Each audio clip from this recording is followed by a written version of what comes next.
يؤتي الحكمة من يشاء. السلام عليكم ورحمة الله وبركاته. بسم الله الرحمن الرحيم.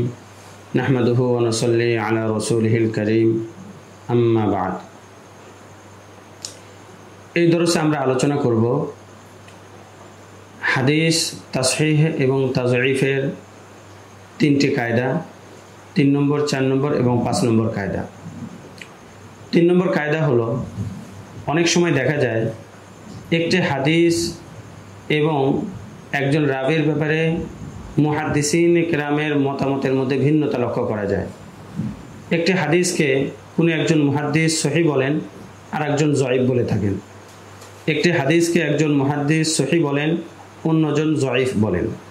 অনুরূপভাবে একজন রাবিকে একজন মুহাদ্দিস সিকা বলেন, অন্যজন গায়রে সিকা বলেন।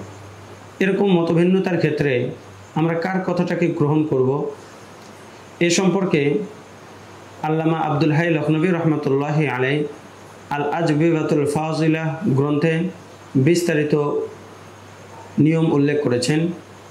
সেগুলির মধ্য থেকে আমরা গুরুত্বপূর্ণ 3টি কায়দা এখানে উল্লেখ করছি। 1 নম্বর কায়দা হলো,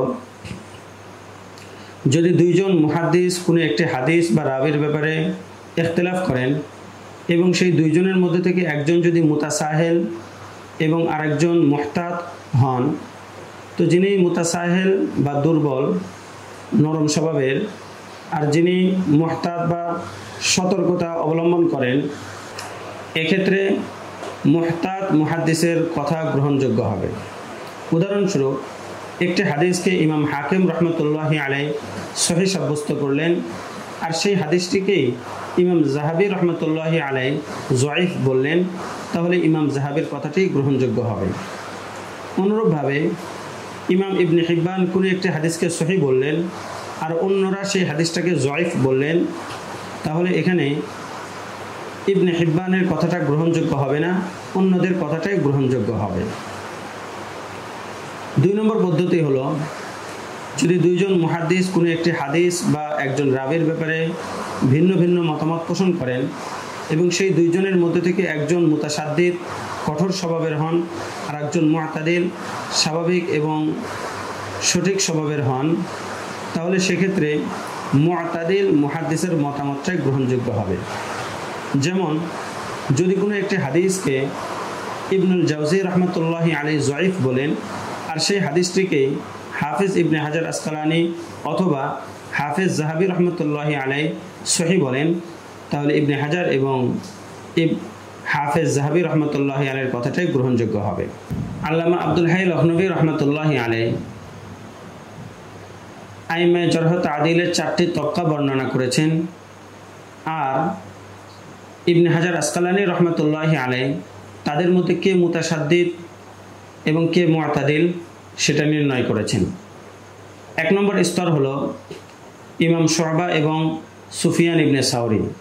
এই দুইজনের মধ্যে থেকে ইমাম শুআবা হলেন মুতাসাদ্দিদ আর ইমাম সুফিয়ান সাওরি তার তুলনায় মুতাদিল।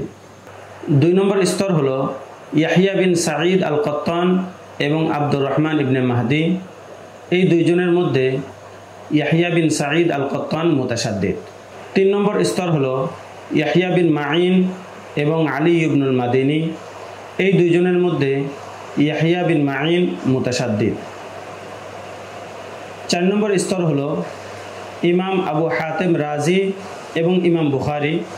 এই দুইজনের মধ্যে ইমাম আবু হাতেম রাজি উনি হলেন আসাদ এবং বেশি মুতাসাদ্দিদ। আল্লামা আব্দুল হাই লখনবী রহমতুল্লাহি আলাইহি বলেন, ইমাম ইবনুল জাওজি, আল্লামা জাওজিকানি, আল্লামা সনাআনি, আল্লামা ইবনে তাইমিয়া তারাও মুতাসাদ্দিদ। ওনাদের বিপরীতে হাফেজ ইবনে হাজার আসকালানি, হাফেজ যাহাবী, হাফেজ সাখাবী, হাফেজ জাইনুদ্দিন ইরাকি রহিমাহুল্লাহ তাআলা তারা হলেন মুতাদিল। সুতরাং পরবর্তীদের কথার বিপরীতে মুতাসাদ্দিদদের কথাগুলো অগ্রহণযোগ্য হবে।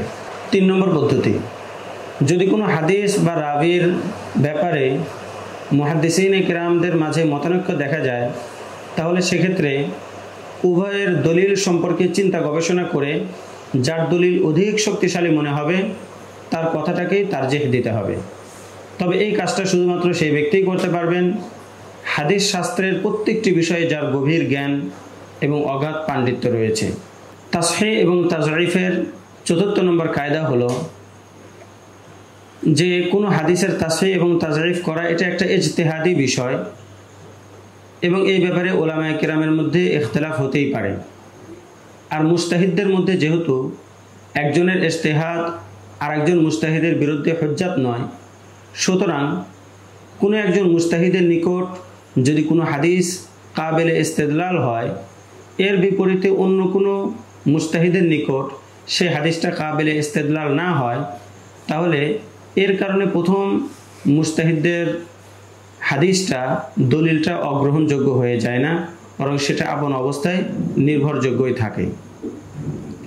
তাসহিহ এবং তাজঈফের ৫ নম্বর কায়দা হলো অনেক সময় এমন হতে পারে যে প্রথম যুগের কোনো একজন মুহাদ্দিসের নিকটে সহিহ সূত্রে হাদিসটি পৌঁছেছে, কিন্তু পরবর্তী যুগে সেই হাদিসের সনদের মধ্যে কোনো জয়ীফ রাবি এসে গেছে, যার কারণে হাদিসটি দুর্বল হয়ে গেছে। কিন্তু এর কারণে প্রথম মুহাদ্দিসের নিকট সে হাদিসটি দুর্বল হবে না, তিনি সে হাদিস দ্বারা ইস্তেদলাল করতে পারবেন। যেমন দেখা যায় ইমাম আবু হানিফা রহমাতুল্লাহি আলাইহি কোনো একটি হাদিস দ্বারা ইস্তেদলাল করেছেন এবং তেনার যুগ পর্যন্ত যতগুলো রাবি সেই হাদিসের মধ্যে এসেছে সবাই নির্ভরযোগ্য ছিলেন।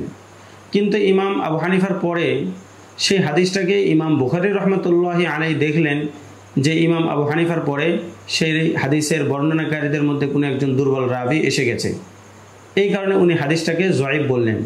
কিন্তু এটা ইমাম আবু হানিফার বিরুদ্ধে হুজ্জাত হবে না, কারণ ইমাম আবু হানিফা রহমাতুল্লাহির নিকট ওনার পর্যন্ত যতটুকু সনদ ছিল সেটা তো নির্ভরযোগ্যই ছিল। এই জন্য ইমাম বুখারী এ কথা বলতে পারবেন না যে এই হাদিসটার মধ্যে দুর্বলতার কারণে এই হাদিস দ্বারা ইস্তেদলাল করা সহিহ নয়, বরং সেই হাদিস দ্বারা ইস্তেদলাল করা সহিহ। এবং এই বিষয়টা অনেক প্রচুর পরিমাণে ঘটে।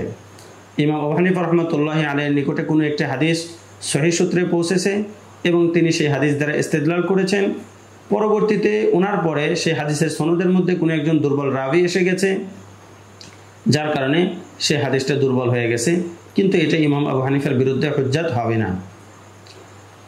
এ পর্যন্ত আমরা তাসহিহ এবং তাজঈফের মোট 5টি কায়দা এবং মূলনীতি সম্পর্কে আলোচনা করলাম।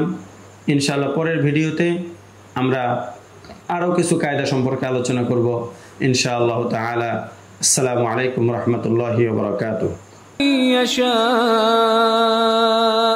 ومن يؤت الحكمة فقد أوتي خيرا كثيرا وما يذكر إلا أولو الألباب.